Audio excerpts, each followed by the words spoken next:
श्री कृष्णा श्री कृष्णा श्री कृष्णा श्री कृष्णा।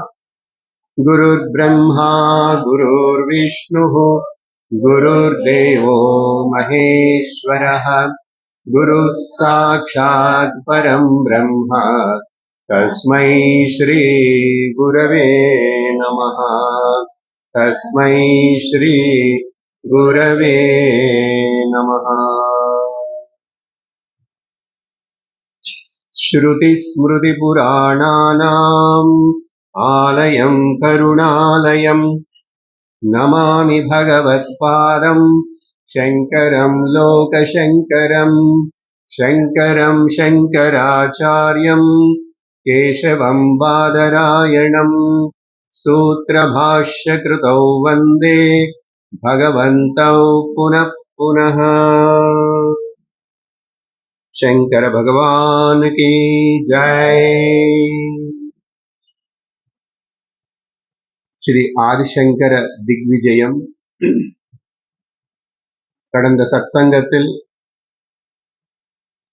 ஆச்சாரிய சங்கரர் சிதம்பரம், ஸ்ரீரங்கம் முதலான திவ்ய கஷேத்திரங்கள் எல்லாம் தரிசனம் பண்ணி அங்க நிறைய பேர்னு சந்திச்சு நிறைய பேருக்கு அவங்களுக்கு இருக்கிற சந்தேகங்கள் எல்லாம் தீர்த்து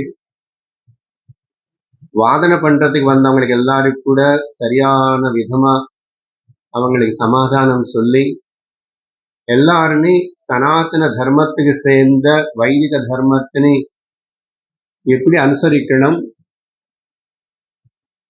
நீ எந்த மதத்துல இருந்தாலும் சரி அதோடைய நோக்கம் கடைசியாக அத்வைத ஞானம் அடையறதுக்காக தான் நம் ரிஷிகள் பல வகையான பத்ததிகள், ஆராதனா விதானங்கள், வழிபாடு பண்றது இதெல்லாம் சொல்லி கொடுத்தாங்க. இந்த பேதங்களை வச்சுக்கிட்டு நம்ம வழி தவறக்கூடாது, சண்டை போட்டக்கூடாது, பேதாபிப்பிராயங்கள் வளர்த்தக்கூடாது. இதுதான் நிறைய உபதேசம் பண்ணி அப்படி எல்லாம் ரொம்ப பிடிக்காத சில காப்பாளிக்கர்கள் அப்படின்னு தேவி உபாசகர்கள் அவங்களுக்கு ரௌத்ரம் ஜாஸ்தி, ரஜோ தமோ குணங்களோட நிரம்பி இருப்பாங்க. அவங்க கூட வாதனை வரும்போது சில பிரச்சனைகள் எல்லாம் வந்தது. ஆச்சாரியோட உயிருக்கே ஆபத்து ஏற்படுற சந்தர்ப்பங்கள் கூட ஏற்பட்டது. அப்படிப்பட்ட சந்தர்ப்பங்கள் இனிமே கூட கொஞ்சம் வரும். அதுக்கப்புறம் ஏகஸ்லோகி உபதேசம் பண்ணாரு ஒரு வயசான முமுக்ஷுக்கு.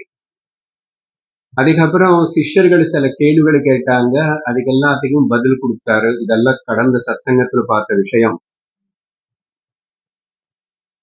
அதுக்கப்புறம் கடைசியாக பார்த்தோம், பத்மபாதருக்கு ரொம்ப கஷ்டப்படுத்திட்டு அவருடைய ஆரோக்கியத்துல எல்லாம் கெடுத்துட்டு விஷமே கொடுத்தா அவருடைய மாமாக்கு என்ன கதி ஏற்பட்டது. இப்படி போல் இன்னொரு கதை சங்கரர் மேலே இப்படிப்பட்ட ஒரு பிரயோகம் அப்புறம் வரும். இங்க சந்தர்ப்பனால அந்த பாயிண்ட் இப்ப இங்க யாருக்காவது நம்ம இப்படி ஏதாவது தீமை செய்யணும், ஏதோ ஒரு விதமா பாவனையிலையோ சேஷ்டலையோ அப்படி நினைச்சா அது நம்மளுக்கே திரும்பி அடிக்கும். ஆனா லோகத்திலும் அப்படிப்பட்ட சில கர்மங்களும் சில பிரயோகங்களும் செய்யறது உண்டு. அப்படிப்பட்ட வகைக்கு சேர்ந்தது பிளாக் மேஜிக். அது அந்த காலத்துல கொஞ்சம் பிரபலமா இருந்தது. இப்ப கூட அங்கெங்கெங்கோ நமக்கு தெரியற அளவுக்கு இல்ல இருக்கும். முக்கியமா கேரளத்தில், பெங்கால்லையும் இந்த பிராக்டிஸ் நிறைய இருந்ததாக சொல்லப்படுறது. சரி, அப்புறம் கடைசியாக பத்மபாதருடைய மாமா ஸ்ரீரங்கத்துல எப்படியோ கஷ்டப்பட்டு சங்கரர்கிட்ட சரணடைஞ்சு எனக்கு வழி சொல்லுங்க, ஏதாவது பண்ணணும், எனக்கு உடம்புக்கு முடியல, இதெல்லாம் நான் செஞ்ச பாப்பத்தினால வந்ததுன்னு எனக்கு தெரியுறது, அதனால நீங்க என்ன மன்னிக்கணும் அப்படின்னு கேட்டதுனால, நீ மன்னிப்பு கேட்டதுனாலயே உனக்கு குணமாயிடும். ஆனா பூர்ணமா குணமாகாது. 2 நோயினால கஷ்டப்படுறாரு. அதுல ஒன்றும் சரியாயிடும். நீ உன்னுடைய வேலை செஞ்சுக்கிறதுக்கு நடக்கிறதுக்கு வேண்டிய விதமா உன்னுடைய ருமேட்டிசம் எல்லாம் கியூர் ஆயிடும். ஆனா அந்த ஒயிட் லெப்ரசி, அதுக்கு இங்கிலீஷ்ல தமிழ்ல என்ன சொல்றது, அது உனக்கு இருக்கும். அதனால உனக்கு சரீரத்துக்கு ஒன்றும் பெரிய பாதிப்பு கிடையாது, நீ வாழலாம் அப்படின்னு சொல்லி அவர் கிளம்பி போயிட்டார். அதுக்கு பிறகுதான் இந்த திக்விஜய் யாத்திரையில இப்போ ஊகிச்சு பார்த்துக்கணும். பௌத்தர் இருக்கிற காலத்துல அவருக்கு பின்னாடி இப்படி 1000-2000 பௌத்த பிக்ஷர்கள் போவாங்க அப்படி பிரவாகமா அப்படின்னும். இப்போ அந்த காலம் எல்லாம் முடிஞ்சு போச்சு. அப்புறம் நிறைய பௌத்தர்கள் ஜெயினர்கள் கூட அத்வைத்த வைதிக சம்பிரதாயத்துல திரும்பி வந்தாங்க. அப்போ நம்ம சங்கரருடைய திக்விஜயம் கூட இப்படிதான் கிட்டத்தட்ட ஒரு 2000 பேர் சேர்ந்து ஒரு யாத்திரைங்க ஊழிச்சுக்கணும். எங்க தங்குறாங்க, என்ன சாப்பிடுறாங்க, எப்படி மொத்தத்துல இங்க சொன்னோம் இல்லையா, அந்தந்த சாமந்த ராஜாக்கள் எல்லாருடைய உதவி கிடைச்சது. ஏன்னா ஒரு 2 ராஜாக்களே சிஷ்யர்கள் ஆயிட்டாங்க. கேரளத்துல ஒருத்தர், இன்னொருத்தர் கர்நாடகில வந்தவர். அவங்கனால மிச்சம் எல்லா ராஜ்யங்களுக்கும் இப்படி ஆச்சாரியர் கிளம்பி வராரு அப்படின்னு தெரிவிச்சு இவனை வரவேற்கணும் அப்படின்னு சொன்னதுக்கு அப்புறம் ஏற்பாட்டுல கொஞ்சம் தானா நடக்கிறது. ஆச்சாரியர் அதுக்காக ஒன்றும் கண்டிக்கல. இதெல்லாம் இருக்கான்னு கூட அவருக்கு இல்லை. அவர் பாட்டுக்கு அவர் என்னமோ அவர் அப்படிதான் இருந்தார். அப்படி இப்படிப்பட்ட பெரிய இந்த திக்விஜய யாத்திரை, இதுல கிரகஸ்தர்கள் இருக்காங்க, முக்கியமான சிஷ்யர்கள் இருக்காங்க, அப்புறம் நிறைய சாதகர்கள் இருக்காங்க, நிறைய சன்னியாசிகள் இருக்காங்க, பல பல வகைய. என்ன ஆயிடுச்சுன்னா இவ்வளவு வருஷத்துக்குள்ள இந்த முக்கியமான சிஷ்யர்களான பத்மபாதரு, சுரேஸ்வரரு, ஹஸ்தாமலகர் இவங்களுக்கே திரும்பி சிஷ்யர்கள் நிறைய ஆயிட்டாங்க. ஏன்னா ஆச்சாரியர்கள் வந்தவங்க எல்லாருமே அவரே பார்த்து என்ன தீவிர முமுட்சுகளா இருக்கிறவங்களுக்கு கைட் பண்ணணும். ஆச்சாரியர் இப்படி போயிட்டே அங்கங்க எங்க முடியுது அங்க எல்லாம் திரும்பி பாஷ்ய பாட்டம் சொல்றாரு. காஷ்மீர்ல அங்க குகையில, அங்க வியாச குகையில இருக்கும்போது அப்போ இருக்கிற சிஷ்யர்களுக்கு 2-3 வாட்டி உபதேசம் கிடைச்சது, கேட்டதுதான். மறுபடியும் பேசுறாரு. இப்போ அந்த அளவுக்கு இப்போ டைம் இல்லை இந்த திக்விஜய் ஆத்துறதுனால. அதனால அந்தந்த சிஷ்யர்களிடனே அந்ததுக்கு சூட்டபுளா அந்தந்த அவங்களுக்கு ஒப்பளிச்சுட்டேன், அவங்க பார்த்துக்கிறாங்க. அப்போ நிறைய சிஷ்ய பிருந்தம், பக்த பிருந்தம் இப்படி சேர்ந்து கிளம்பி அருணாச்சலத்துக்கு வராரு. அங்கதான் நம்ம நிறுத்திட்டோம். அருணாச்சல சிவ அருணாச்சல சிவ அருணாச்சல சிவ சல சிவ அருணாச்சல சிவ அருணாச்சல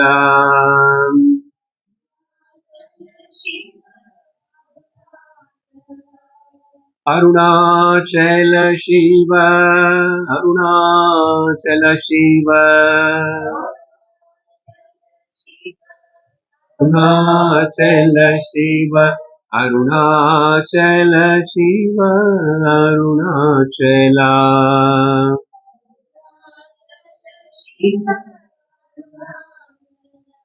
அருணாச்சல சிவ அருணாச்சல.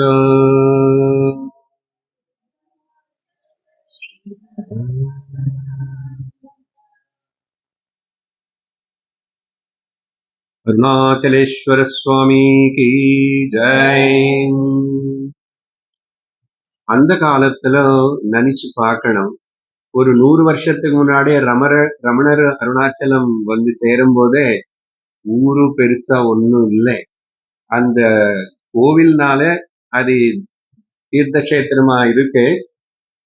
ஆனா அந்த காலத்துல வசதி, இவ்வளவு பஸ், இவ்வளவு வசதி எல்லாம் இல்ல, தங்கறதுக்கு இருந்தது. ஏதோ வராங்க போறாங்க, பத்தாண்டு வந்துட்டு இருக்காங்க, அது எத்தனோ காலம். அப்போ முக்கியமா இந்த இப்ப இருக்கிற ரமணாசிரமம் இதெல்லாம் பார்த்தா சுத்தி எல்லாம் காடுதான். ஊரனது எங்கோ இருக்கு, எல்லாம் காடுதான். இப்பவே நிறைய சிட்டி எல்லாம் பக்கத்துல வந்துச்சு. பார்க்கணும் அந்த காலத்துல எவ்வளவு காடா அது இருந்திருக்கணும். வழியே தெரியாது எப்படி போறதுன்னு இப்படி வரவங்களுக்கு. ஏன்னா இவங்க எல்லாரும் புதுசும் கேட்டு கேட்டுட்டு அங்கங்கிருந்து வராங்க. அப்போ இந்த காட்டுல நிவசிக்கிற சில ட்ரைபல்ஸ் உடைய சகாயம் எடுத்துக்கிட்டு அவங்கள அவங்க வழிகாட்ட என்ன அவங்களுக்கு பழக்கம் அதில்லை. அப்படி வரும்போது நடுல திரிவிக்ரமபுரம் அதுலநாதான்னு அங்க ஒரு சுவாமி இருக்காரு. அங்க ஒரு சின்ன சின்ன மலை ஹில்லான், அது மேல அங்க அந்த சுவாமியை தரிசனம் பண்ணி அப்புறம் வர வழியில முடிச்ச இந்த காட்டு மக்கள் எல்லாரும் யாரு பக்கத்துல வந்து வழி காட்டுறாங்களோ அவங்க எல்லாரும் என்னென்னமோ நிறைய கதைகள் சொல்றாங்க. ஏன்னா அவங்க ஜெனரேஷன்ஸ் அந்தந்த ஏரியால வாழ்றாங்க. அப்போ இவங்க எல்லாரும் சொல்லும் போது ஞான சம்பந்தர் எப்படி வந்தார் இந்த இடத்துக்கு, அவங்களுக்கு எப்படி தெரியும் ஞான சம்பந்தர், அவங்கவுங்க எல்லாம் சொல்லி சொல்லி உள்ளது அப்படி கதை ஆயிடுச்சு. அப்படின்னு சொல்லி அந்த கதைகள் எல்லாம் சொல்றாரு. அந்த வழியில நிறைய திருடுகள் இருப்பாங்க.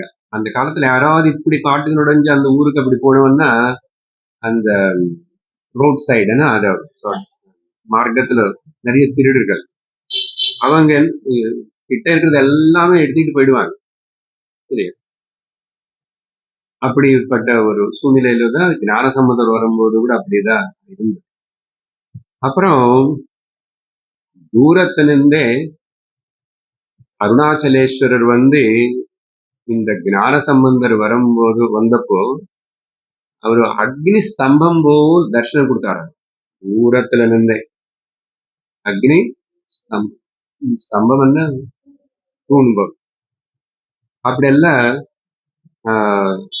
தரிசனம் கொடுத்தியாம. அதுக்கப்புறம் அருணாச்சலேஸ்வரர் வந்து இவங்களுக்கு ஞான சம்பந்தர்கிட்ட இருந்து எல்லா திருடுகள் எடுத்துட்டு போயிட்டாங்க. என்ன இருக்கிறதோ அவர்கிட்ட தெரியல, யாரும் வந்தாங்க கூட தெரியல. அருணாச்சலேஸ்வரரு நிறைய பகுமானம் எல்லாம் கொடுத்தாரு, என்னென்ன வேணுமோ எல்லாம் அப்படின்னு கதை இவங்க சொல்றாங்க காட்டுல வசிக்கிற மக்கள். அதுக்கப்புறம் இந்த பத்மபாதர் பத்தி கதைக்கு ஞாபகம் இருக்கும். இவர் வந்து ஸ்ரீரங்கத்துல இருந்து வந்த சிஷ்யன். ஆச்சாரியர் அங்கிருந்து இங்கிருந்து போனா பிரம்மச்சாரி இருக்கும்போது. அதனால நானும் பத்மபாதர் சொல்றாரு, நானும் பிரம்மச்சாரியா இருந்து டீனேஜ்ல அங்கெல்லாம் பாடசாலைல அங்கெல்லாம் படிக்கும் போதும் நாங்க எங்களுக்கு எந்த ஊர் பக்கம் இருந்து இப்படி வர்றதுக்கு வேற எல்லாம் வழி இருந்தது, வந்தோம் அந்த காலத்துல. நான் வந்தா இங்க எல்லாம் பார்த்தேன் அப்பவே சொல்லிட்டு அந்த ஸ்தல புராணமும் அந்த கதைகள் எல்லாம் ஆச்சாரியருக்கு சொல்ற. ஆச்சாரியர் முதல் தடவை வர்றாரு இல்லையா, நிறைய பேரு கூட வேறு தெரியாம இருந்திருக்கலாம். அப்படி வரும்போதும் இங்க கௌதம ஆசிரமம்னு ஒரு ஆசிரமம் இருக்கு. அதை பத்தி ரமணர் கூட நிறைய வாட்டி ரிஃபர் பண்ணிட்டே இருப்பாரு. இப்ப கூட ஒரு இடம் காட்டுவாங்க, நமக்கு அதெல்லாம் தெரிஞ்சுக்கணும் பார்க்கணும்னு இருந்தா. கௌதம ஆசிரமம், அந்த கௌதம ஆசிரமம் அதை பத்தி நான் ஒரு சின்ன கதை இதுக்கு முன்னாடி சொல்லியிருக்கேன். அம்பாள் எப்படி ஒரு சின்ன தவறு செஞ்சுட்டு சிவபெருமான் விளையாடுற போல் கண்ணு மூடிட்டா அப்படின்னு ஒரு கதை இருக்குல்ல. எவ்வளவு நேரம் சட்சணம் அதுக்குள்ள உலகம் எல்லாம் இருட்டா ஆயிடுச்சு, அதுக்கப்புறம் இப்படி ஆயிடுச்சு, அப்புறம் நஷ்டமாயிடுச்சு. அந்த தவறுக்கு வந்து அம்பாள் தானே ஒரு பரிகாரம் பண்ணிக்கணும்னு சொல்லி காசில அன்னபூர்ணேஸ்வரியா அவதரிச்சா. அதுக்கப்புறம்தான் அவங்களுக்கு திரும்ப அங்க ராஜாக்கு தெரிஞ்சு போச்சுனால நான் இங்க இருக்க மாட்டாரு, என்னோட சாநித்தியம் மட்டும் இருக்கும், இங்க மக்கள் சுபிக்ஷமா இருப்பாங்க ஒரு குறை இல்லாமனு, ஆனா நான் இனிமே இங்க இருக்க மாட்டேன்னு அப்புறம் கிளம்பி அருணாச்சலேஸ்வரம் வந்தா. காஞ்சிபுரம் வந்தா. காஞ்சிபுரத்துல ஒரு தபஸ் நடந்தது. அதுக்கப்புறம் பரிபூர்ணமா அவங்களோட தபஸ் முடிஞ்சது வந்து அருணாச்சலேஸ்வரத்துல. கௌதமருடைய ஆசிரமத்துக்கு வந்து கௌதமர் வந்து அம்பாளுக்கு உபதேசம் பண்றாரு. பாருங்க, அம்பாள்ல இங்க லோகத்துல வந்து பிறந்த குரு தேவை. இல்லையா? கிருஷ்ணருக்கு குரு தேவைப்பட்டதா இல்லையா? சாந்திபனி கிட்ட, ராமருக்கு வசிஷ்டர், இந்த போல். அதனால நம்ம மட்டும் எனக்கு யாரும் சொல்லித் தர வேண்டாம், நானே படிச்சுக்கிறேன், நானே போவேன்னு இப்படியெல்லாம் போகக்கூடாது அப்படின்னு இந்த கதையெல்லாம் சொல்லும். அப்புறம் கௌதமனுக்கிட்டே அந்த சிவ ஞானத்தினே அம்பாள் அடைஞ்சிட்டாங்க, தெரிஞ்சுக்கிட்டாங்க. அதுக்கப்புறம் அம்பாள் அங்க வந்தப்போ அம்பாளுடைய வர்ணம் பல பல வர்ணங்கள், ஒரு ஒரு அவதாரமும் ஒரு ஒரு சரித்திரம், ஒரு ஒரு புராணத்துல மல்டி கலர்ன்னு சொன்னா அம்பாள் இதை வேற எல்லா சுவாமிகள் அப்படி மாற்றி மாற்றி சொல்ல முடியாது இல்லையா? தேவி புராணம், தேவி மகாத்மியம் படிச்சா அப்படியெல்லாம் இருக்கு. அதனாலதான் இங்கெல்லாம் நமக்கு கோவில்கள் எல்லாம் நிறைய அந்த வர்ணங்கள், பச்சை கலர்ல இருக்கிறது, அப்புறம் கிளி இருக்கிற அம்மா, அந்த மதுரை மீனாட்சி, இது வர்ணங்கள் எல்லாம் இருக்கு. அது தேவி மகாத்மியத்துல நல்ல வர்ணம். இங்கே வரும்போது அம்மா சாஃப்ரன் ரெட் கலர் அம்பாளுடைய உருவம். அதனால அம்பாளுக்கு அருணா அந்த பேர் வந்துச்சு. சாஃப்ரன் ரெட்ன்னா காலையில அந்த சூரியன் உதயிக்கும் போது இருக்கிற அந்த கலர், காவி கலர்னு பொதுவா சொல்லுவோம். அது சாஃப்ரன் ரெட். அதனால அருணா, அந்த காலையில சூரியன் உதயிக்கிற அந்த சமயத்துக்கு அந்த வெளிச்சத்துக்கு பேரு அருண காந்தி, அருண். அப்புறம் ஆச்சாரிய சங்கரர் இந்த ஸ்பிரிச்சுவல் பேக்ரவுண்ட், அருணாச்சலேஸ்வரன் அந்த கஷேத்திரம் பத்தி இதெல்லாம் பத்மபாதர் சொல்ல ரொம்ப ரசிச்சு எல்லாமே கேட்கிறார். அதுக்கப்புறம் அருணாச்சலேஸ்வரத்துல இந்த பக்கம் அந்த இடத்தை பொறுத்த வரைக்கும் அங்க பெரிய வாதனை பண்றது, கண்டனம் பண்றது இப்படி எல்லாம் இல்லை. சைவர்களும் வருவாங்க, கொஞ்சம் நடக்கும். பட் ரொம்பவே மௌனமா இருக்கணும்னு விரும்புறாரு, ஆனஸ்தியத்துல இருக்கணும்னு விரும்புறாரு சங்கரர். ஏன்னா அந்த இடமே அப்படி. எப்பாவது நம்ம அந்த கஷேத்திரத்துக்கு அப்படி போனா அந்த பாவனை ஏற்படும். இதெல்லாம் நினைச்சு ஞாபகம் வச்சுக்கிட்டு போகணும். புராணங்களை கேட்டுட்டு இருக்கணும் அதுதான். நம்ம எந்த புண்ணியக்ஷேத்திரத்துக்கு போனா கூட அங்க எதுவுமே ஸ்தல புராணம் தெரியாது, ஒண்ணும் தெரியாது. எங்க நல்ல ஹோட்டல் இருக்கு, எங்க ஆனந்த பவன் கிடைக்கும், என்ன A2 என்னது A21 1 to A2B, இதேதான் வழியில பார்த்து அங்க போனதுக்கு அப்புறம் கூட அவ்வளவு சூடா இருக்கு, இப்படி இருக்கு, அப்படி இருக்குன்னு. இது நம்ம கதை. எங்க வசதி இருக்கு, எங்க கடவுள் என்ன, அப்படி ஏதோ ஓடி போயிட்டு தரிசனம் பண்ணியாச்சு, வந்தாச்சு. அப்புறம் சில பேர் ஷாப்பிங் பண்ணிட்டு அதெல்லாம் முடிச்சுட்டு தீர்த்த யாத்திரை முடிஞ்சு போச்சு. இப்படி அப்படி போகக்கூடாது. உண்மையான பக்தர். இடங்களும் மாறிச்சு, எல்லாம் மாறிச்சு, கடவுள் மாறல, ஆத்ம மாறல. அந்த ஸ்தலத்தில் இருக்கிற மகிமா அது அப்படிதான் இருக்கு. அதனால அந்த கண்ணோட்டத்தோட நம்ம போய் பார்க்கணும். அதுக்கப்புறம் அந்த சமயத்துல ஆச்சாரியர் ரொம்ப கொஞ்சம் ஃப்ரீயான்னா இந்த வாதனைகள் எதுவுமே இன்னும் வரல, எதுவுமே இல்லாதனால பத்மபாதர் கேட்கிறாரு, குரு அந்த ஆதி தட்சிணாமூர்த்தியோடைய அந்த பாவம் என்ன, தட்சிணாமூர்த்தியோட பிரின்சிபல், தட்சிணாமூர்த்தி என்றாங்களே அது பத்தி நீங்க எங்களுக்கு கதை சொல்லுங்க, விஷயம் விவரிக்க சொல்லி கேட்கிறார். அப்போ சங்கரர் எல்லாம் விவரிச்சு சொல்றாரு. சித்திரம் வடதரோர் மூலே விருத்தா சிஷ்யா குருர் யுவா குரோஸ்து மௌனம் வியாக்கியானம் சிஷ்யாஸ்து சின்ன சம்சயாக. தட்சிணாமூர்த்தி ஸ்தோத்திரத்துடைய தியான ஸ்லோகங்கள் எல்லாம் அங்க அப்போ வந்தத அப்படி இன்னும் இருக்க தியான ஸ்லோகம் அதெல்லாம் சொல்றாரு. அதுக்கப்புறம் சிவபாதானே ஒரு சிஷ்யன் இருக்கான். அவன்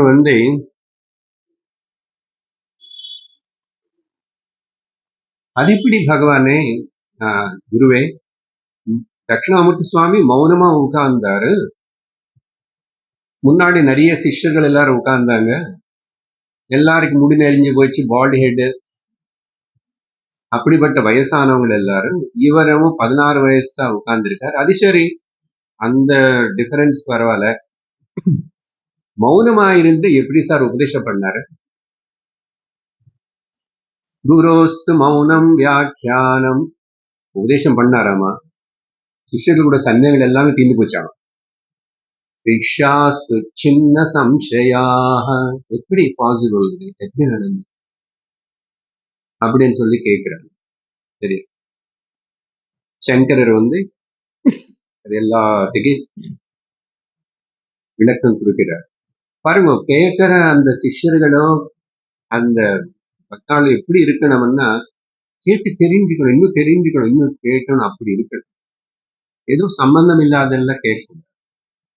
சங்கரர் சொல்றாரு, வாக்கு అనేది வந்து 4 வகை, 4 லெவல்ஸ்ல வாக்கு பத்தி சாஸ்திரம் சொல்றது.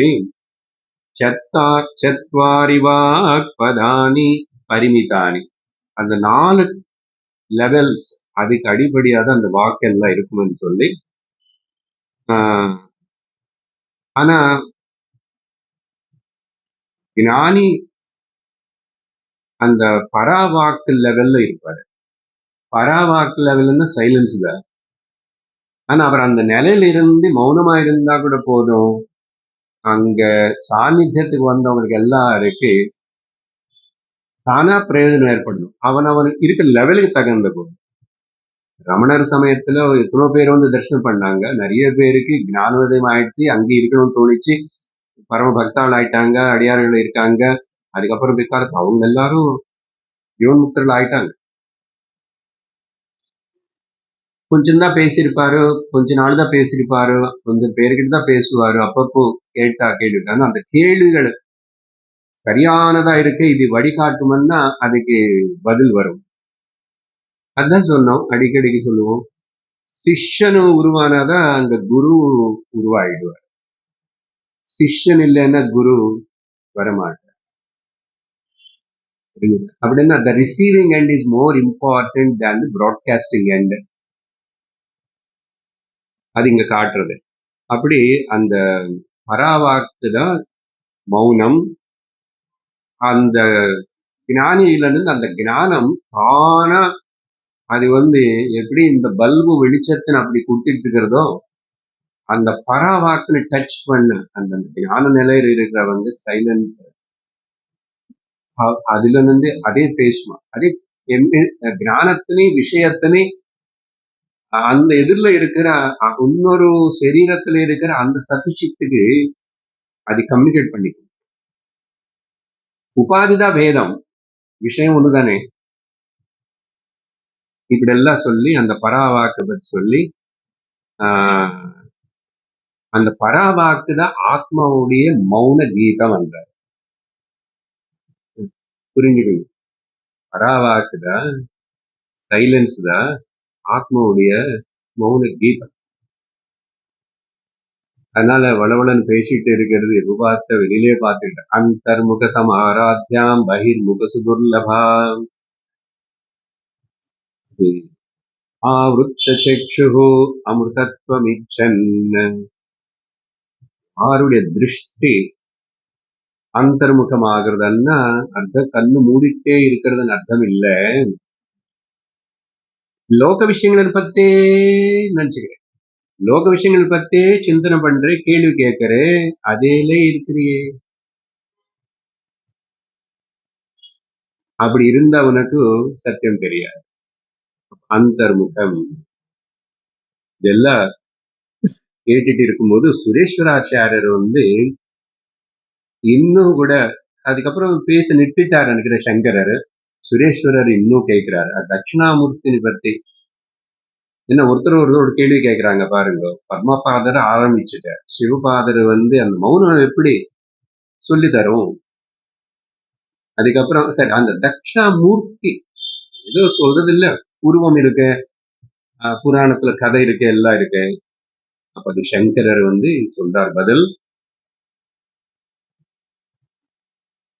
వేదత్తులో శివనికి இது பேரு ருத்ர అని நிறைய சொல்லி பாராட்டி பேசி ருத்ரமே வந்துச்சு அந்த நமகம் சமகம் எல்லாம். அதனால ருத்ரான்னா பயத்தின் உருவாக்கவர்னு அர்த்தம். நிறைய அர்த்தம் சொல்லலாம். அலற வைக்கிறவர்னு ஒரு அர்த்தம். அதுக்கு முன்னாடி இன்னும் புராணத்துக்கு போன பிரம்மாஜியுடைய கண்ணுல வர ஜல ஒரு சொட்டுல இருந்து ருத்ரன் பிறந்தார். பிறந்ததுக்கு அப்புறம் அளந்துட்டே இருக்கா. அதனால ருததி அளந்துட்டே இருக்கனால ருத்ர அப்படின்னு சொல்லிட்டார் பேர். சரி, அது ஒரு கான்செப்டா அப்படி மட்டும் புரிஞ்சு கூடாது. சிவன் அப்ப அப்படியே சார் நல்ல வேலை சொல்லிட்டீங்க, இனிமே நான் சிவன் கோயிலுக்கு போக மாட்டேன் அப்படி சொல்லக்கூடாது. ஒன்னு கேட்டு உடனே முடிவுக்கு வரக்கூடாது. சங்கரர் சொல்றாரு, இந்த சங்கரர் சொல்றாரு அந்த சங்கரனை பத்தி, சதாசிவ அதுதான் உண்மையான அந்த ருத்ரமாதெல்லாம் அந்த பிரேயர் சதா சிவோமனு முடியறது. அந்த சதாசிவனே தான் தட்சிணாமூர்த்தி உருவம் எடுத்துக்கிட்டு தட்சிணம் கொடுத்தாரு சனத்குமாராதி நாரத பல ரிஷிகளுக்கு எல்லாருக்கும்.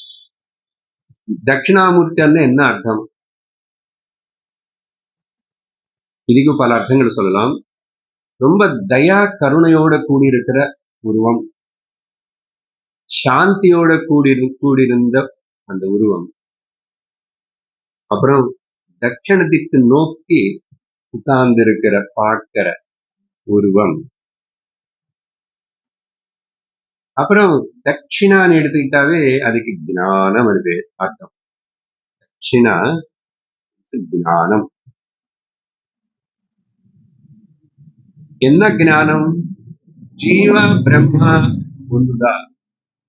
ஜீவக பிரம்மைவ அபரகானே ஞானந்த அந்த தட்சிணா அந்த ஞானத்துக்கு வேற என்ன லௌகிக்க ஞானம் பத்தி இல்லை. அதனாலதான் இப்படி சொல்லி அதுக்கப்புறம் அந்த தட்சிணாமூர்த்தியை பத்தி அழகான ஸ்தோத்திரம் எழுதியிருக்காரு. 9 ஸ்லோகங்கள் இருக்கிற விஸ்வம் தர்ப்பண திருஷ்யமான நகரி துல்லியம் நிஜாந்தர்கதம். அப்படி ரொம்ப ஆழமான வேதாந்த கருத்தோட கூடியிருக்கிற விஷயத்தினை சகுண ரூபமா தர்சனம் கொடுத்த அந்த சதாசிவ பகவான் அவருடைய அசல் நிஜமான தத்துவம் என்னன்னு வேதாந்தத்துல ரொம்ப பிரௌடமான ஒரு கிருதி தட்சிணாமூர்த்தி ஸ்தோத்திரம். அதனாலதான் அந்த தட்சிணாமூர்த்தி ஸ்தோத்திரத்துக்கு சுரேஸ்வராச்சாரியர் நிறைய காமெண்ட்ரி ஸ்லோகங்கள் எழுதிட்டார். அந்த அவர் எழுதின அந்த கிருத்திக்கு பேர் மானசோல்லாசம். மொத்தம் இது 9 ஸ்லோகங்கள் என்ன அவர் 100க்கு மேல 200 என்னமோ மானசோல்லாசம் சொல்லி அதுக்கு காமெண்ட்ரி வியாக்கியானம் பண்ணாரு. அப்படின்னா அது எவ்வளவு பிரௌடமான தத்துவத்தோட கூடியிருந்திருக்கும். தமிழ்ல பேசி முடிச்சாச்சு. எங்க இருக்குன்னு தேடி கேட்கிறவங்களுக்கு கேட்கலாம்.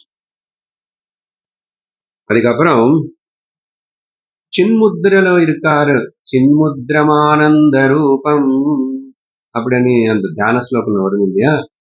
இந்த சின்முத்திரன் பத்தி சொல்றாரு. 3 அவஸ்தைகளை தெரிஞ்சிட்டு இருந்தா கூட அந்த 3 அவஸ்தைகளுக்கு காரணமாயிருக்கிற ஜீவ சைத்தன்யம் பிரம்ம சைத்தன்யம் தான். அதனால அந்த 3 அவஸ்தைகளை விட்டுட்டு நீ போய் உன்னுடைய நிஜஸ்வரூபம் பிரம்மன்னு தெரிஞ்சுக்கோ, அத சின்முத்திர. இப்படி அதுக்கு விவரணம் கொடுக்குறாரு. அது என்ன சார் புரியல? நானு நானன்னு எழுதி புரிக்கிறதோ உனக்கு உள்ள எல்லாருக்கும் ஸ்புரண தோணுறது. நிரந்தரமா இருக்கிற ஒரு மந்திரம் என்னன்னா, நான் நான் நான் நான் நான் நான் நான் நான். வேற மந்திரம் வேண்டாமா? ரமணர் போல் இருக்கிற ஞானிகள் சொல்றது வந்து இதே மந்திரம்ப்பா, அது என்னன்னு கேளு, நீதான் சொல்லிட்டே இருக்கிற. நீ டெலிபரேட்டா சொல்லலைன்னா கூட இன்வாலண்டரியா நடந்துட்டு இருக்க, அது கேட்கணும். சின் முத்ரான்னு இப்படி அர்த்தமெல்லாம் சொல்லி இதெல்லாம் சொன்னதுக்கு அப்புறம்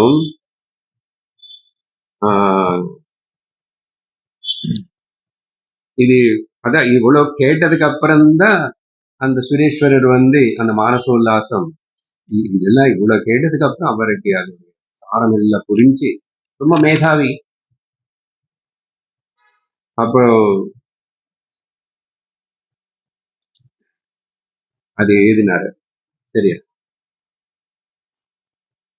இந்த மானச உல்லாசம் அதுக்கப்புறம் கொஞ்ச காலம் அருணாச்சலத்திலேயே இருந்தார். ஏன்னா போறதுக்கு அங்க மனசு வரமாட்டேங்குது. அப்படி இருக்க யாருக்கும் கூட இத்தனை பேர் வந்தாங்க, ஆச்சாரியருக்கு மட்டும் இல்லை, யாருக்கு போகணும் மணி ஒருத்தர் கூட யாரும் கிளம்பலாம நான் சொல்லவே இல்லை. மனசே வரதில்லை. அவங்களோட அந்த கஷேத்திரத்துல அவங்களோட மனசு எல்லாம் லீனமாய் போயிடுது. அந்த இயற்கை கூட அப்படி இருந்தது. அதுக்கப்புறம் காளஹஸ்தி நோக்கி வந்தார். காளஹஸ்தி அப்படின்னாவே பக்கத்துல இருக்கிற நம்ம சப்தகிரி அதிவர்ணவனி ரெண்டும். காளஹஸ்தியில வந்து வாயுலிங்கம் இருக்கு, காளஹஸ்தீஸ்வரர் இருக்காரு, அப்புறம் ஞான பிரசூனாம்பா அம்பாளுடைய பேர் அங்க. அங்கெல்லாம் வந்து தரிசனம் பண்ணிட்டு எல்லாம் திருமலைக்கு திருமலை மலை மேலைக்கு நடந்து பயணம் ஆகி போறாங்க.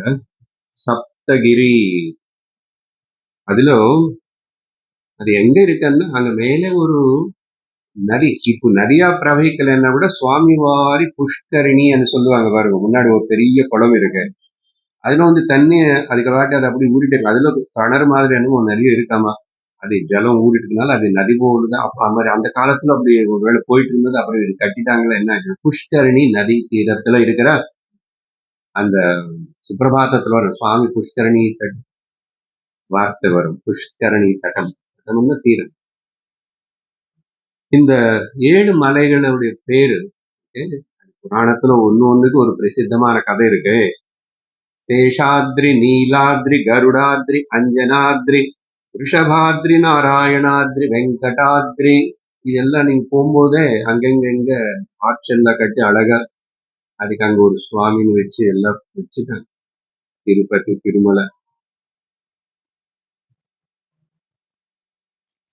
அப்புறம் அதை பத்தி ஆச்சாரியர் சொல்றாரு, இதோடைய மகாத்மம் மகிமை என்னன்னு சொல்லுங்கன்றாரு. ஏன்னா அவங்களுடைய பக்கத்துல இருக்கிறவங்க எல்லாருக்கும் ஆச்சாரியர் கூட நம்ம போல ஃபர்ஸ்ட் டைம் தானே வராரு இங்கன்னு பாவன் இல்லை. அவரு சர்வஜ்ஞன், திரிலோக ஜானி, சாட்சாத் சங்கரர் தானே. இவ்வளவு நம்பிக்கைனால கேட்கிறார். அது பதிலும் சொல்றார் சங்கரர். தட்சிணாமூர்த்தின்னு பத்தி சொன்னாரு.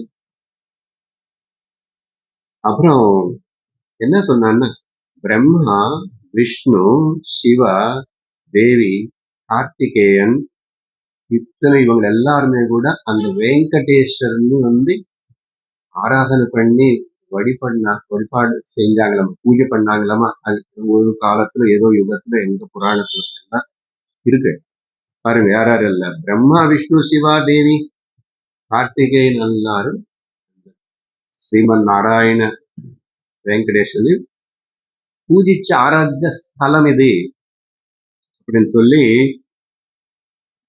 அதனாலதான் அந்த அன்னமாச்சாரியர் அந்த கீர்த்தனை எழுதும் போது నింగినున్న దేవతల நிஜவாசமு, நிங்கி என்ன ஆகாயம், ஆகாயத்திலோ இருக்கிற அந்த ஆகாயம்னு சொர்க்கத்திலோ அங்கங்க இருக்க வேண்டியது. மிங்குனுன்ன தேவதல நிஜவாச அவங்க எல்லாருக்கும் நிஜவாசம் இங்கதான். முங்கீட்ட நல்லதிவோ மூலனுன்ன தனமு. இந்த வாசல் முன்னாடி முங்கிட்டன்னு அர்த்தம் நம்ம வீடு. இப்ப எல்லாம் ஒண்ணும் இல்லைன்னு வச்சுக்கோங்க, எல்லாம் பிளாட். எல்லாம் வீட்டுக்கு அப்படி திறந்த உடனே அங்க ஒரு இது இருக்கும், அங்க ஒரு இப்படி போட்டு உட்காருவாங்க, தின்னு இருக்கும், படுத்துக்குவாங்க. முங்கிட்ட ஒண்ணு முன்னாடி இங்கே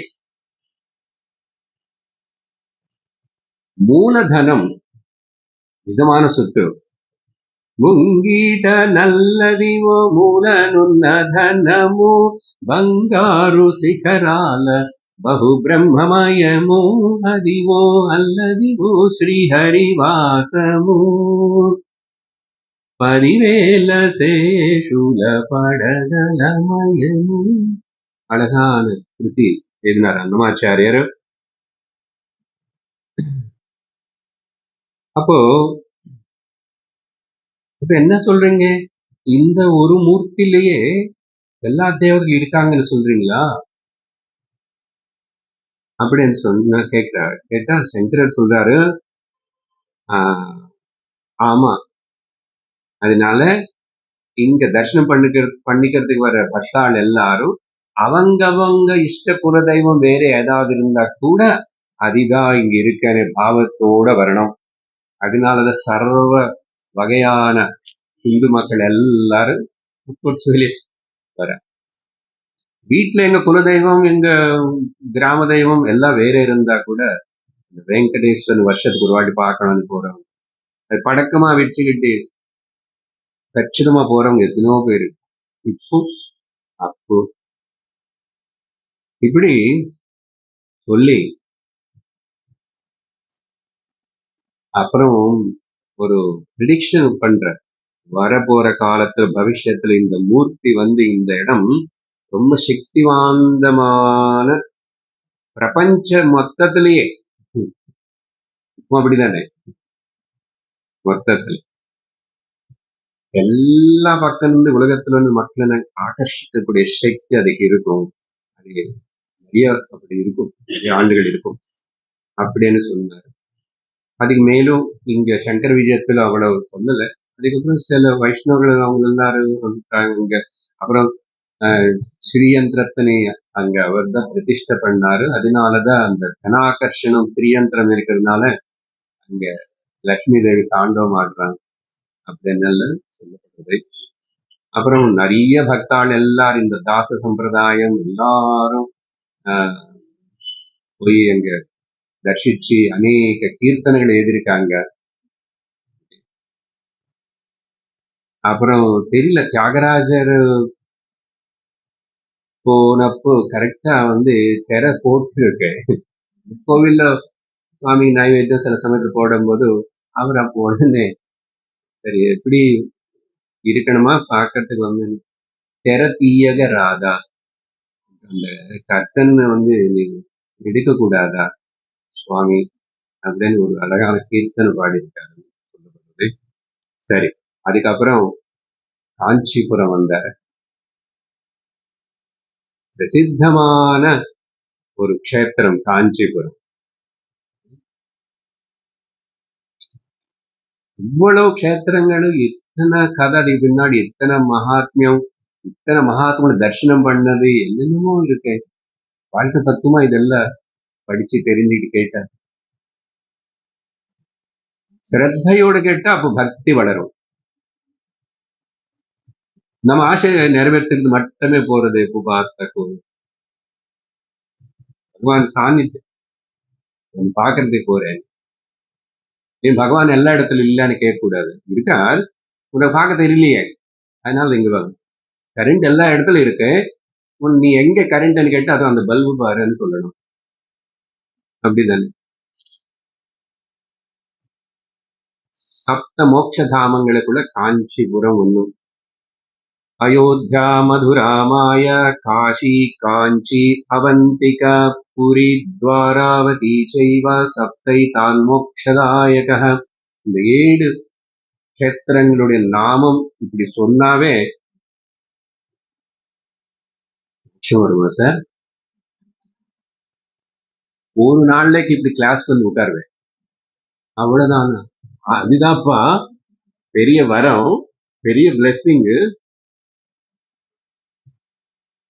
இவ்வளவு நாள் வரலையே, இவ்வளவு நாள் சிஸ்டமேட்டிக் எப்படி சத்தையோ கேட்கலையே, என்னமோ கேட்டோம், என்னென்னமோ பண்ணோம், என்னமோ பார்த்தோம், என்னமோ செஞ்சோம். சத் சங்கம் கிடைக்கிறது అనేది பெரிய பிளெஸிங். அதுக்கப்புறம் தான் எல்லா பிளெஸிங்ஸ். என்ன எல்லா பிளெஸிங்ஸ்?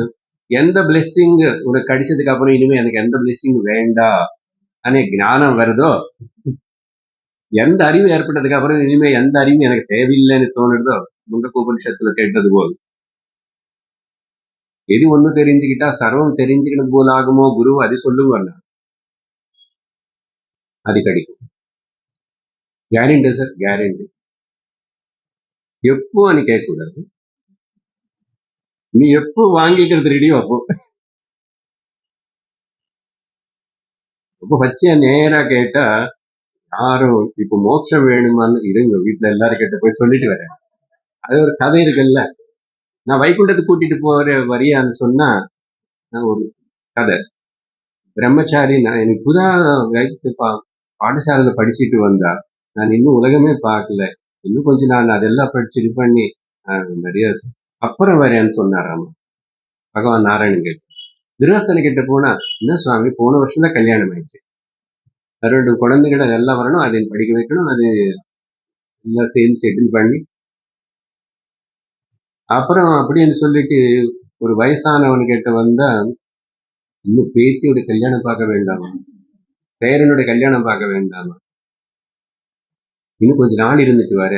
இப்படிதான் நாரதர் கிட்ட சொன்னார். பாத்தியாப்பா, யாரு வைகுண்டம் வர்றதுக்கு விரும்பலப்பா, சும்மா பக்தாள் அங்கங்க இருப்பாங்க தவிர, சரியா அவங்களா விரும்பும் போது, அவங்களா வரணும்னு ஆசைப்படும் போது நான் கூப்பிட்டுக்கிறேன். அப்போ ஆசையா யாரு படணும்? நம்ம படணும். ஞானம் வேணும்னு ஆசை யாருக்கு வேணும்? நமக்கு வேணும். பிரம்மனுக்கா வேணும்? கடவுளுக்கு? அவர் நியூட்ரல். பகவத்கீதையில எல்லாம் சொல்லிட்டார்.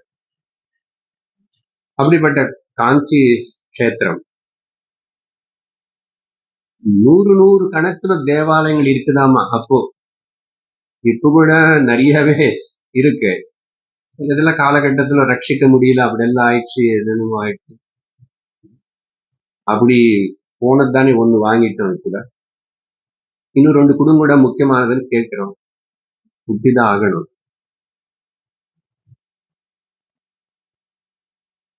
ఆధ్యాత్మిక సాధనకి மையம நாபி, நாபின தொப்பிடி, சென்டர், ஹப் எது? இந்த பூமி காஞ்சிபுரமாமா ஆத்தியாத்மிக க்ஷேத்திரம். அதனாலதான் அம்பாள் அங்க வந்து தபஸ் பண்ண பார்த்தீங்களா? இந்த மாதிரி அநேக தேவாலயங்கள் இருக்கிற இடம். காமாட்சி தேவி, ஏகாம்பரேஸ்வரர், வரதராஜ சுவாமி, முக்கியம் அந்த தேவர்கள் எல்லாரும் இருக்காங்க. முக்கியமான கோவில்கள் பல்லவ ராஜாக்களினால அப்ப அதெல்லாம் ரூல் பண்ணப்பட்டது.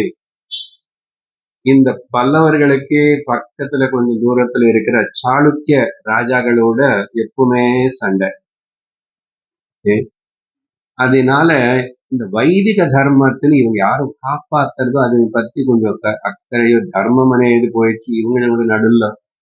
இதுதான் நிறைய சின்ன சின்ன ராஜாங்கள் எல்லாம் இருக்கும்போது பாரத தேசத்துல அப்படி எல்லாம் ஒரு ஏன் ஆயிடுச்சுன்னா, நடுவில் வந்து கிரமமா வைதிக தர்மம், சனாதன தர்மம் అనేది என்னன்னு விட்டுட்டாங்க. அவங்களா யாரும் பேசி பேசி நிறைய மஷ்ரூம்ஸ் போல் வந்ததுனால இப்ப சங்கரர் பண்ற வேலை தான் எல்லாம் சரி பண்ண.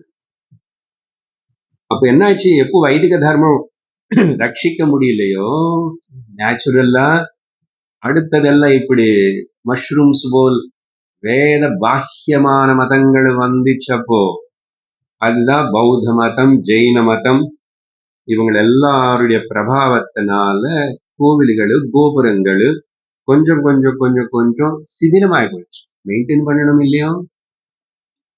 சொல்றோம் ஸ்ரீ ரங்கநாத சுவாமி டெம்பிள் வந்து அது இப்போ அந்த ஏதோ ராமர் விபீஷணனை கொடுத்தார் அப்படின்னு சொல்லுவோம்.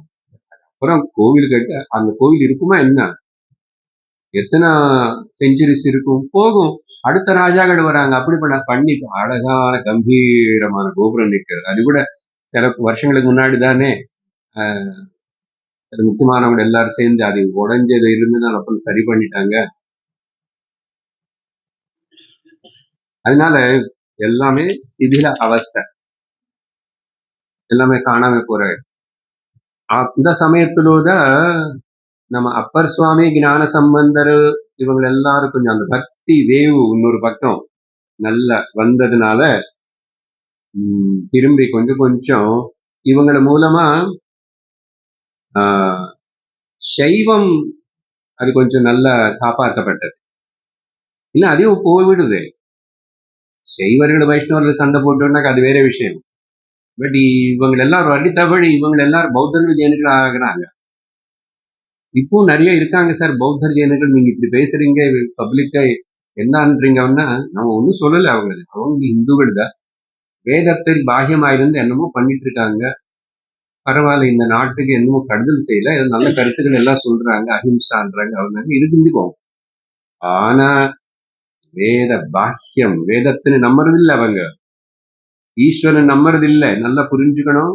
நம்ம ஆரம்பத்துல நிறைய நான் அந்த சங்கரர் இருக்கிறதுக்கு முன்னாடி இருக்கிற சூழ்நிலை பத்தி பௌத்த மதம் எப்படி வந்தது, அது அசல் நிஜமா என்ன, அதுக்கப்புறம் என்ன ஆயிடுச்சு, என்ன புரிஞ்சுக்கிட்டாங்க, அது எப்படி நாடுடைய சாத்திர வீரியத்தினே பலகீனப்படுத்தி நாசனம் பண்ணிச்சு. அதுதான் காரணம். 2000 வருஷம் அடியேறினோம், மறக்க கூடாது. அதுபோல் இருக்கிறது. அப்போ ஆனா இந்த தமிழ்நாடு பொறுத்த வரைக்கும் பக்தாள் நிறையவே நாயன்மார்கள் ஆழ்வார்கள் வந்ததுனால அந்த பக்தி அந்த வைதிக மதம் இன்னும் அங்கங்க கொஞ்சம் இவங்களுக்குள்ள பேதம் இருந்தா கூட இருந்தது. ஆனா அப்பப்போ அந்த மாதிரி ஒரு சிறந்த ஏதோ ஒரு என்னது விப்ளவம் வெள்ளம் போல் வரணும். இந்த ஞான சம்பந்தர் அப்பர் இவர் எல்லாரும். அப்புறம் நந்திவர்மானே இந்த பல்லவ ராஜா ஒருத்தர் வந்து காஞ்சிபுரம் சங்கரர் வரும்போது அவர் நல்ல வைதிகனா இருக்கான். அவரு வர வச்சு சன்மானம் பண்ண எல்லாம் நகரத்துல நிவசிக்கணும்னு சொல்லி எல்லாம் ஏற்பாடு பண்றோம் அப்படின்னு சொன்னா ஆச்சாரர் வந்து அதுக்கு ஒத்துக்கல. ஊருக்கு வெளியில கொஞ்சம் தூரத்துல ரொம்ப பிரசித்தமான ஏகாம்பர வனம், அந்த வனத்துக்கு பேரு தோட்டம், அங்க போய் தங்குறேன்னு சொல்லி ஆச்சாரியர் சொல்ல, ஏன் அங்கு போனாருன்னு சொன்னா அந்த ஏகாம்பர வனத்துலதான் அம்பாள் தபஸ் பண்ணிடமா. அது எல்லாரும் சொல்லிட்டு போக மாட்டாரு. நாளைக்கு தெரியும் அவர் போன அங்க இருந்தார். ஆனா ஏன் காரணமே அப்புறம் யாரோ கேட்டிருப்பாங்க முக்கியமான சிஷ்யர்கள். அப்ப அந்த காஞ்சி நகரத்துடைய நகர தேவதா, கிராம தேவதை சொல்லும்போது காமாட்சி. அப்புறம் இப்படி இருக்கிற அப்படிப்பட்ட காஞ்சிபுரம் என்ன போனா தெரியும், சுத்தம் இது கவர்மெண்ட் பண்ண வேண்டியது. எங்க பார்த்தா அந்த காலத்துல அந்த அம்மா இருக்கும்போது அவங்க, இப்ப இருக்கிற இவங்க, அப்போ இருக்கிற போது அவரு அந்த கண்ணாடி அவரு இவருங்களோட பெரிய பெரிய பெரிய போஸ்டர்ஸ், பெரிய பெரிய பெரிய அட்வர்டைஸ்மெண்ட்ஸ் தவிர அந்த தெய்வ மனிதே காணப்படாம எல்லாரும் வயிற்று கொடுத்துக்காக வியாபாரம் செய்யறவங்க இப்படிதான் இருக்காங்க. ஆனா வைதிக பிராமணர் இருக்காங்க, நல்ல மഠம் இருந்துச்சு, காஞ்சி பெரியோர் இருந்து வாழ்ந்த க்ஷேத்திரம். அப்புறம்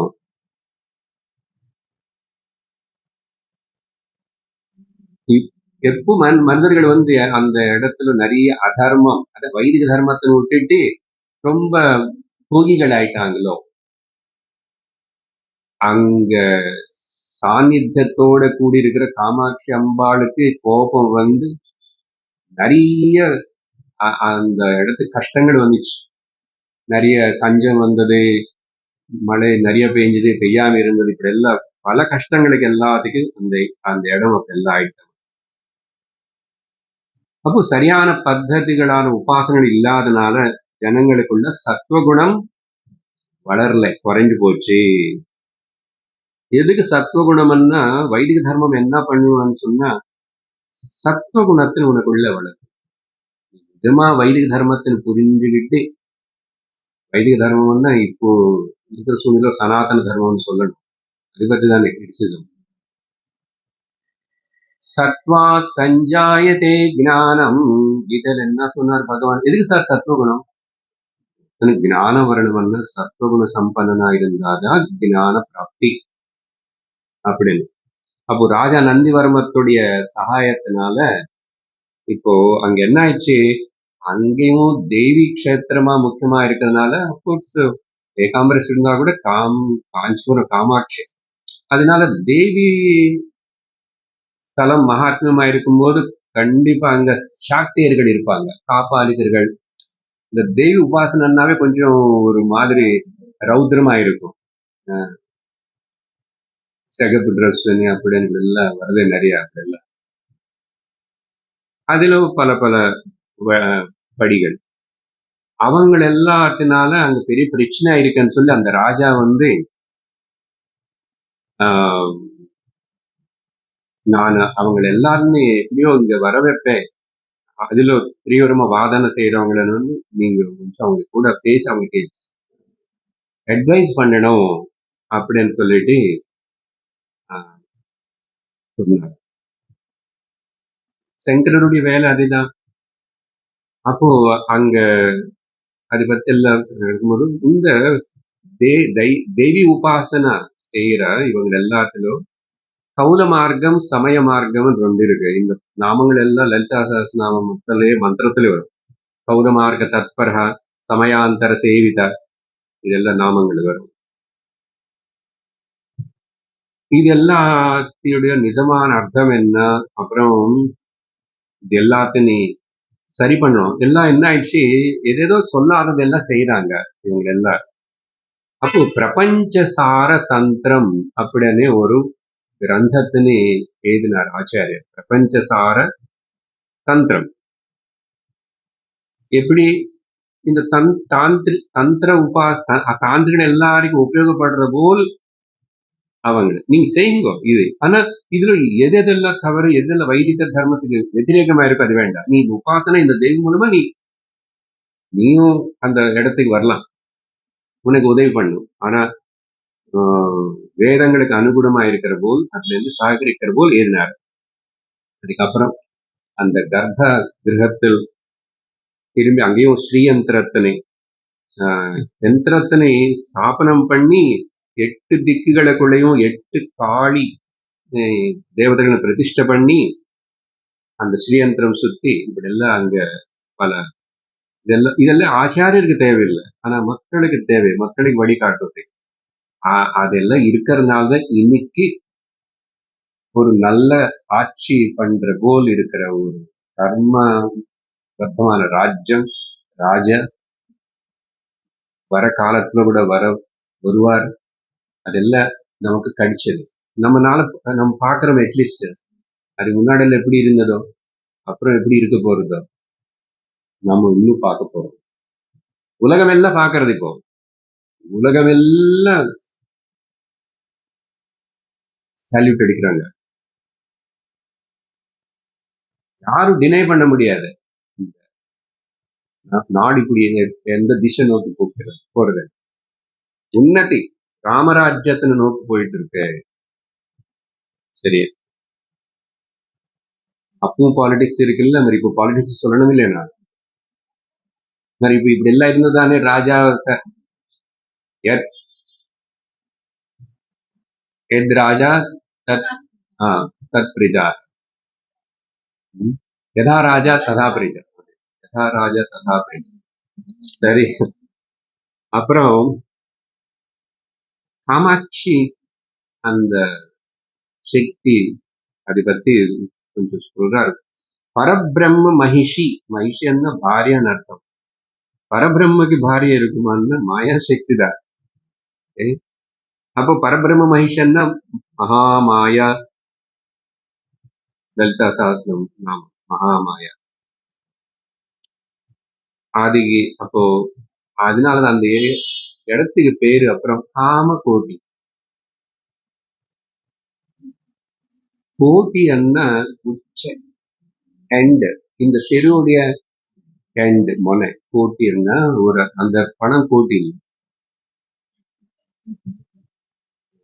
கோடி உச்ச பின்னக்கல், காமத்துடைய முடிவு. அப்போ காமம் எப்போ முடியறதோ, எண்ட் ஆகிறதோ, அப்படின்னா அப்போதான் மனசு விவகார மெட்டீரியல் வேர்ல்டுல வந்து ஆத்ம பக்கம், சத்தியத்து பக்கம் திரும்பப்படும். அப்போதான் అసలు భక్తియే, அப்போதான் அது பக்தியா மாறுமா, நிஜமான பக்தி అనేది. அப்போ வரண்டே வேண்டாமா, உலகத்துல இருந்துதானே நடத்துறோம், இருக்கட்டும். ஆனா அதுக்கு எவ்வளவு முக்கியத்துவம் அவ்வளவுதான் கொடுக்கும். அதுக்கு நீ முழு முக்கியத்துவம் கொடுக்க கூடாது. இப்படி எல்லாம் அந்த காமாட்சின பேருக்கு மகாமாயா காமகோட்டி. அதனாலதான் காஞ்சி காமகோட்டி பீட்டம்னு அதுக்கு இருந்ததுன்னா, நம்ம ஏதோ அது வந்து அவளுக்கு சேர்த்துன்னு பட்டன்னு அந்த ஆசிரம் ஏதோ பேரு வச்சுக்கிட்டாங்கன்னு இல்ல. காமகோட்டி என்ன மோட்சம் அர்த்தம். Desires are removed from the mind. Mind இல்லைங்க. எப்ப அங்க மைண்ட் இல்லையோ அங்க அகங்காரம் இல்லை. எப்ப அங்க அகங்காரம் இல்லையோ அங்க பரபிரம்ம சத்தியம் மட்டும்தான் இருக்கு.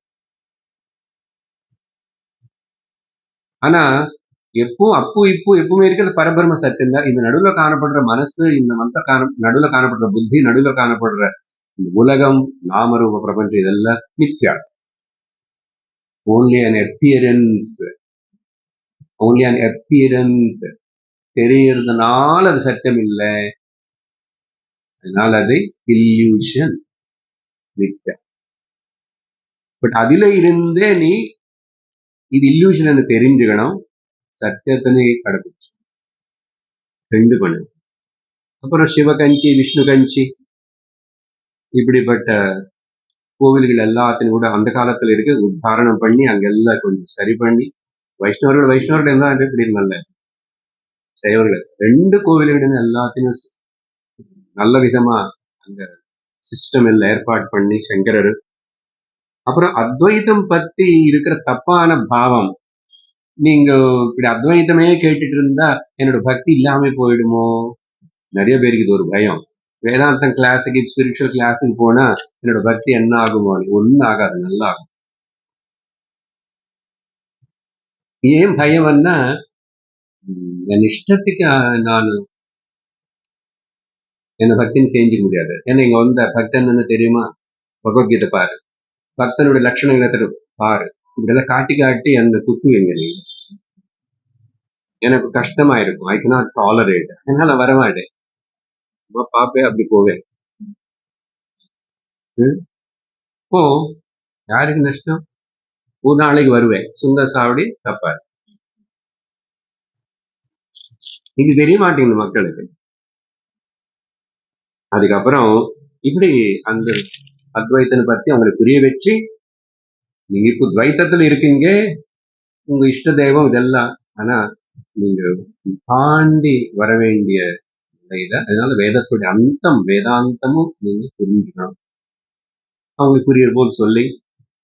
அதனால இப்போ சங்கரனுடைய கேரக்டர் பார்த்தா சொல்லுவாங்க பொதுவா இந்த சந்தர்ப்பம், இவரு அந்த சாக்தேய பஹி சிவஹ விவகாரேஸ்து வைஷ்ணவ. இவர் பார்த்த சங்கரர் அசல் இவர் என்ன, இவர் தேவி வழிபடுறவரை, விஷ்ணுன்னு வழிபடுறவரை, சிவன் வழிபடுறவரை, எல்லா கோயிலுக்கு போவாரு, எல்லா கோயில தரிசனம் பண்ணுவார், எல்லா இடத்துல என்னென்ன பண்ணாரு, அங்க குருத்திகள் எழுதிட்டாரு, ஸ்தோத்திரங்கள் பாடுறாரு. இவன் multi brand international. Advaiti is a multi branded person. இவனுக்கு ஒரு பிரச்சனை, ஒரு தகராறு கிடையாது. ஆனா அத்வைத்தம் புரியாதவனுக்கு எல்லாம் தகராறாதான் இருக்கும். அதனால என்ன சொன்ன பார்த்தோம், இவர் உள்ள தேவி உபாசகரா இருப்பார். ஏன் அந்த சௌந்தர்ய லஹரி அது இதெல்லாம் ரொம்ப கஷ்டமானதெல்லாம் எழுதிட்டு என்னமோ தந்திரம் மந்திரம் எல்லாம் வச்சுக்கிட்டாரு. அவருக்கு தான் புரியுது போல எழுதிட்டாரு. உள்ள இவர் தெய்வ உபாசகர்.